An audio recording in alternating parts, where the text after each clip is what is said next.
All right, guys, the time has finally come. We are going to jump into this interior and clean up this disgusting carpet, these tore up leather seats, and completely transform the inside of this CLK that I picked up for $600 at auction. If you've seen the last few videos, we've gotten the mechanical taken care of, we've gotten the exterior taken care of, but there's one last piece on the exterior that we have not addressed yet, and that is the wheels. So as you guys know, you've already seen that the car came with these wheels here, which are the factory wheels that come on CLKs of this era. And they're okay. I don't mind these wheels at all, but there's an issue, and it's these ones right here. These are Enkei wheels, and they have a tuner look to them. They look like they belong on Hector's Honda Civic. So they just don't have the type of look that I want for the Mercedes. And aside from that, there's only two of them. So I had two original CLK wheels and then these two wheels. We can't have that on this car. So let me show you guys what I got for the Mercedes. And we're gonna address that issue with these. These are a set of C63 AMG wheels. Now, I did pick these up off Marketplace for $200, and the guy had them listed as AMG wheels. Well, me being the excited, overly hyped person that I am, I didn't really open the bags and check the wheels, and they're not AMG wheels. They're actually reps. There's a flat spot here where it should say AMG, and on the back of them does not say made in Germany. So these are, in fact, not actual AMG wheels, but they did come with some Continental tires that aren't too bad. I'm assuming these were the rears because they're pretty worn down, and I already got two of them on the car. Now, the reason why it's taken me so long to get these wheels on the car is there was an issue. These wheels aren't made for CLK. They're made for bigger body Mercedes, so they wouldn't fit. And there was fitment issue with the front because this car has sport suspension, and it was rubbing the strut and also hitting the brake caliper. In the rear, I didn't really have too much of an issue, but I did have to get spacers and special lug bolts. So it was a little bit of a process, and a little bit of researching went a long way, and I was able to fit them on the car. We got to do a few more modifications so we can get the other two on. Let's go ahead and get to that real quick. But first, let's get our safety gloves, and gotta have my NOS. Here we are at my workshop, which is my backyard, and we're shortening the lug bolts because they're too long. I ordered some, they were too long. Dude, I'm tired of waiting, guys. I want to get these freaking wheels on. So we're gonna go ahead and short them just a little bit.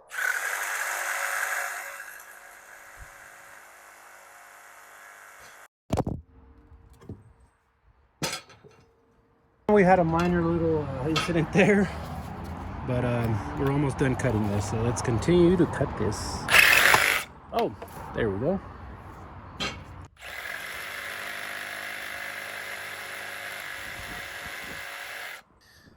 After the modifications, the wheels are on the car. Well, you already saw this side, but now we got wheels on this side.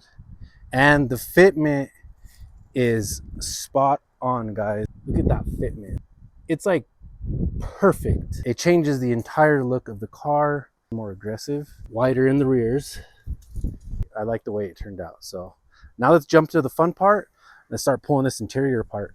All right, so first thing we're gonna do here is remove the seat, because we're gonna have to do some restoration on this part of the seat, and I'm gonna show you guys what I have planned for this. Hopefully I can fix this because it's really bad. This is, I don't know what's wrong with it here, but we got to get the seat out anyways to take care of these carpets. So pull these two front seats real quick.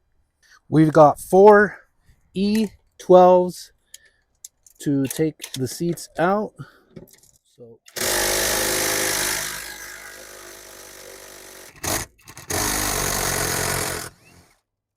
after the E-Torques have been removed, we've got just 1, 2, 3, 4, 5, and 6 connectors.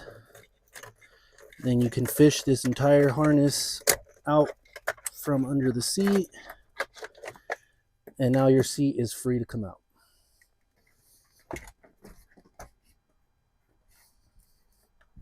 Now we get to work on the driver's side seat.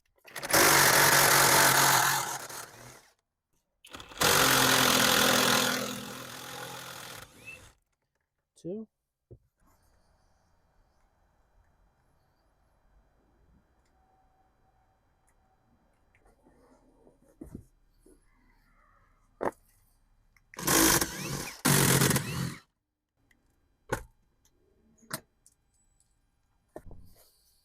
You can see I did a repair here.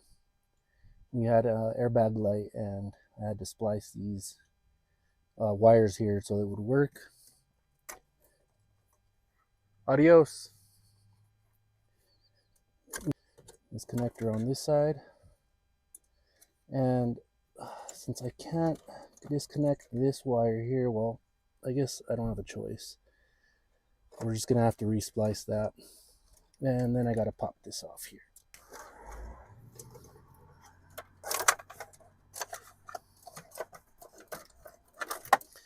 And I did go to the junkyard and get the connectors for this thing here. So we're gonna be repairing this once the seats go back in. All right, now that we've gotten the seats out of the car, I wanna go ahead and go around and start pulling some of this big stuff out, trash, stuff that the vacuum's not really going to be able to vacuum up. And obviously some of this change. I did notice when I first picked this car up at auction that this car had tons of change in it. So the car's definitely paying us back. Initially invested in the car. And I am putting this in a little bucket and actually washing it off with like alcohol and stuff because the coins are pretty nasty. So let's go around and clean some of this up, and then we're going to vacuum this carpet out. And then we'll start pulling some of the center console and some of the plastic trim. We're going to pull the back seats out. We're going to basically try and get as much of this interior out as we can. So let's get to work. All right, we're back in to remove the rear seats of the Mercedes. And to remove the bottom parts, you've got these 4 bolts. You got 2 on each side, and then the rear seat should come right out.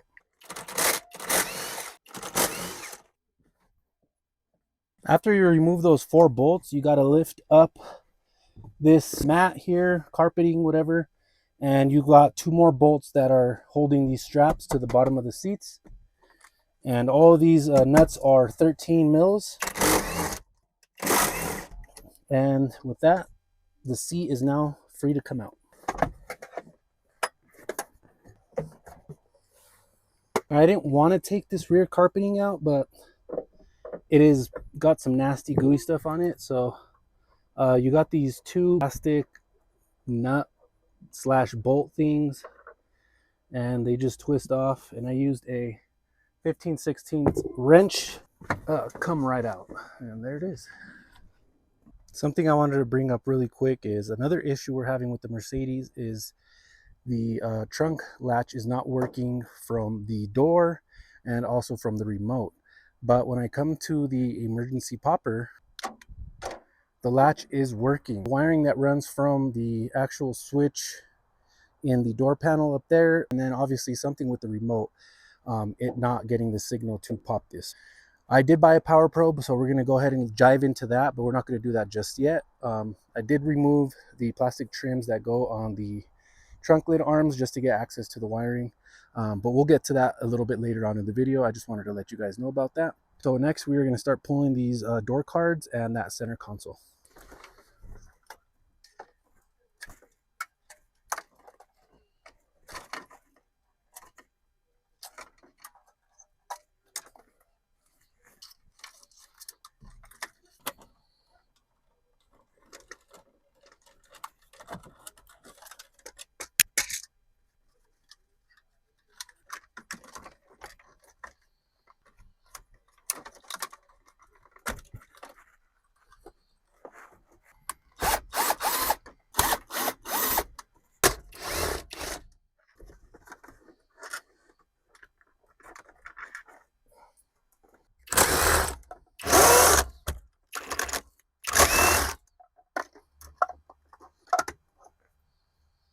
It's loose, so I just gotta wiggle it out of here somehow, and I'll figure that out here real quick.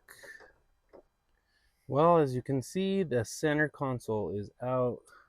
That was an absolute nightmare getting out.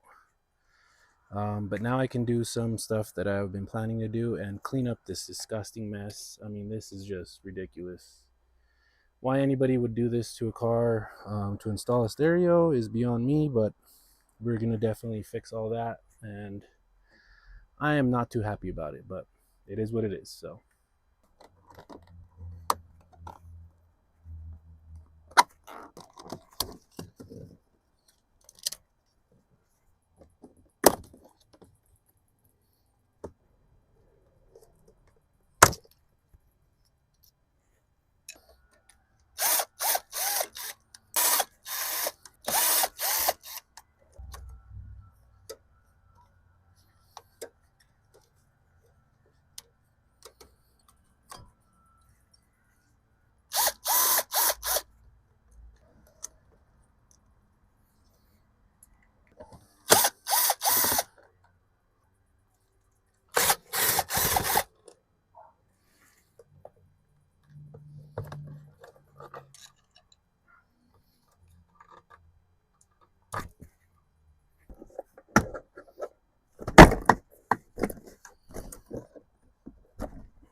Door panel is now free. Let's go and get the driver's side out. Driver's side door panel's out. Didn't record it because it's essentially the same thing as the passenger door, which I just showed you guys. Now we are going to go ahead and remove the panels from the rear and then remove the rest of the trim from inside of the vehicle. And then we'll get to the carpets. My girlfriend has been doing the carpet and I kind of left her to her own devices. And I came back to this. She did an amazing job. I'm shocked because that's what the carpet looked like. Well, actually worse than that. And this is how she has it so far. We're going to continue cleaning. We still got to clean the center area there, the tunnel, and some more of the carpet. But I'll show you guys the process on that side, what I did to get it that clean. Guys, I wanted to show you real quick how good this little process I'm doing is working. I'm just using some of this cheap carpet cleaner, and what I'll do is I'll spray it down here and I'll let it soak in for a little bit. I did the same process on the Toyota, and I don't know if you guys seen those videos, but go back and watch the transformation on that interior. It's insane. And then you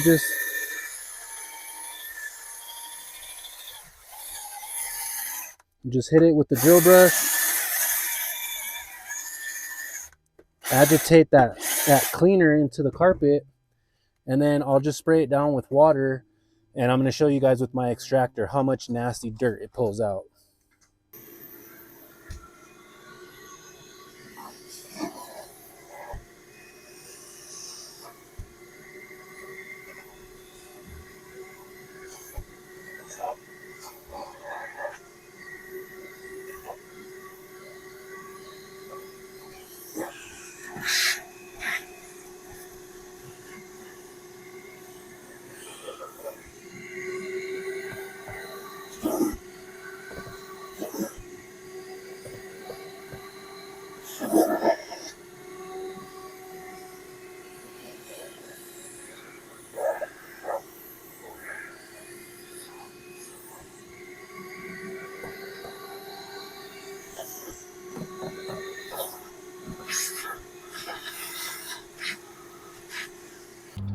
Here we are on the driver's side. Look how gross the carpet is. This is like the clean spot because this is where the seat was. And then just look at that. Like, what is that? Why would anybody let their Mercedes get this bad? Like, oh my God, I got to take the pedal out just to get back there. Like, this is going to be some work, but let's transform this side of the carpet.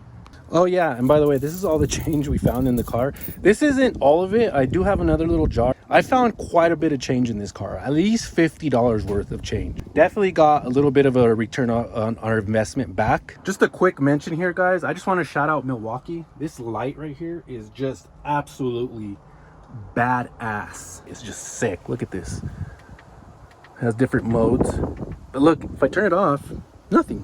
And then wow, just incredible. Get yourself one of these Milwaukee lights. They're worth every penny. All right, so we're gonna take this ducting off so we can get under the carpet. So let's get that out of the way.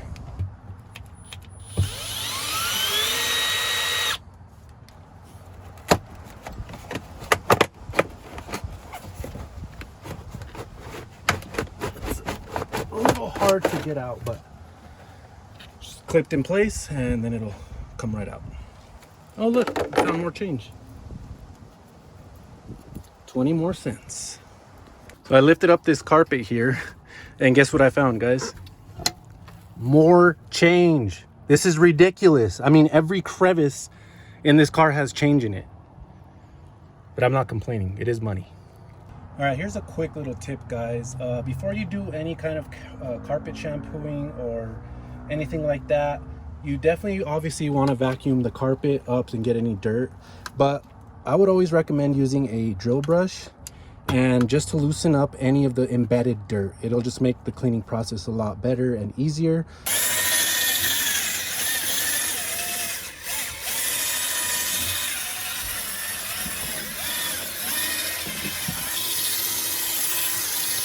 All right, now let's vacuum up that dirt. I do have the carpet soaking in my LA's Totally Awesome carpet and spot and stain remover, but I want to remove this seatbelt bracket, so we're going to be using this T45. I got to get it out of the way.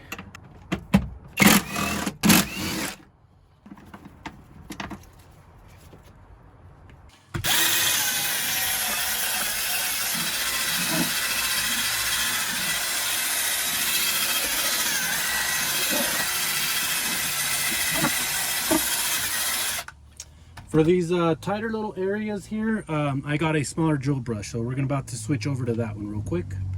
You guys can see the difference, or the difference in size. I can't even talk here. You can see the difference in size there. It's a big difference. So this will get into a lot of the tighter little areas where that big drill brush can't get into.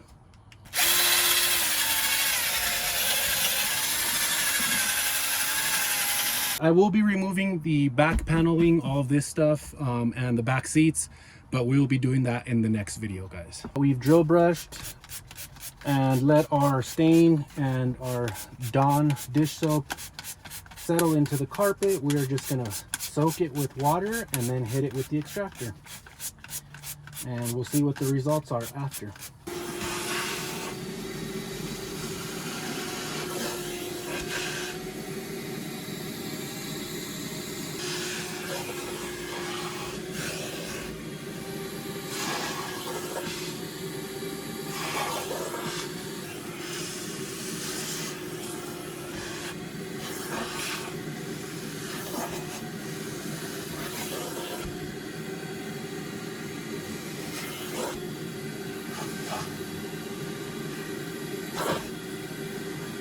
Now you guys can see, like in the Toyota video, how much of a difference this makes.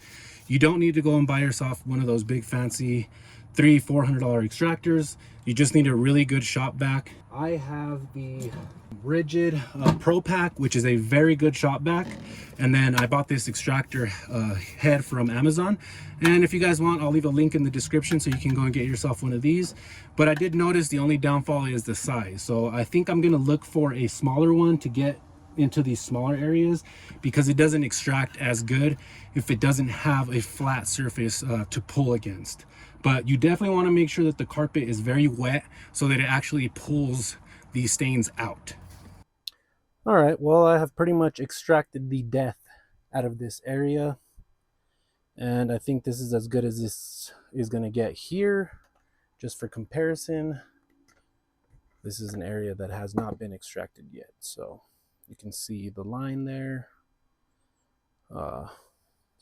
Pretty big difference. So pretty happy with it. I mean, it's not the best extractor in the world, but it works. As long as you put the elbow grease in, you can have results like this yourself. It just takes a little bit more work, but we're going to move on to this area now. Well, we're going to move up more this way.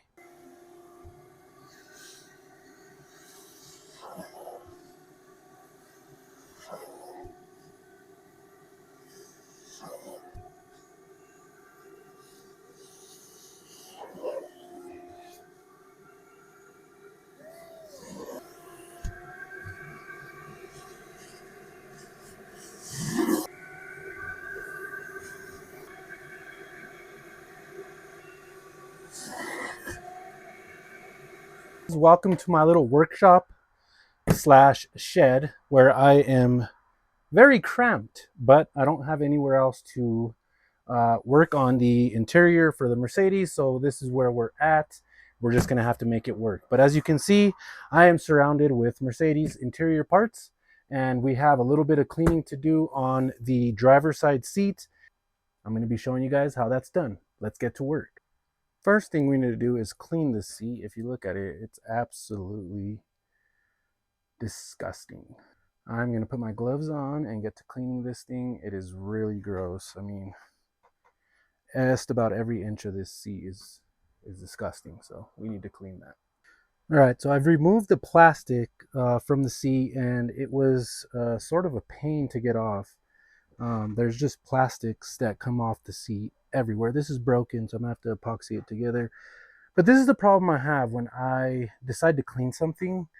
I try to get into all of, look at all that. I mean, that's just disgusting. And I just can't put it back together without getting all of that clean.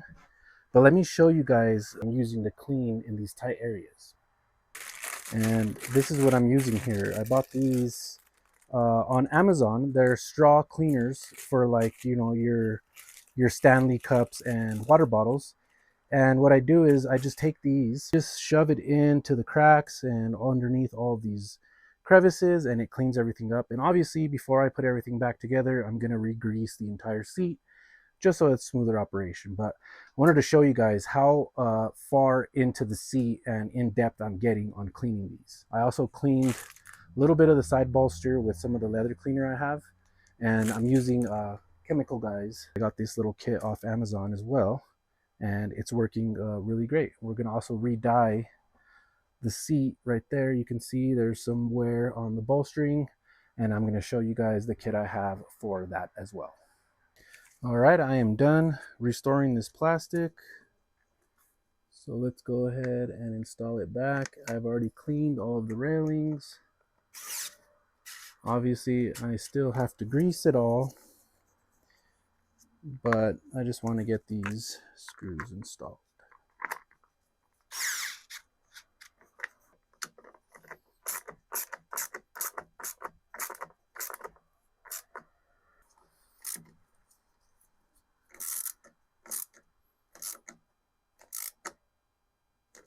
And you don't want to over tighten it because it is plastic. Obviously, you don't want to break it.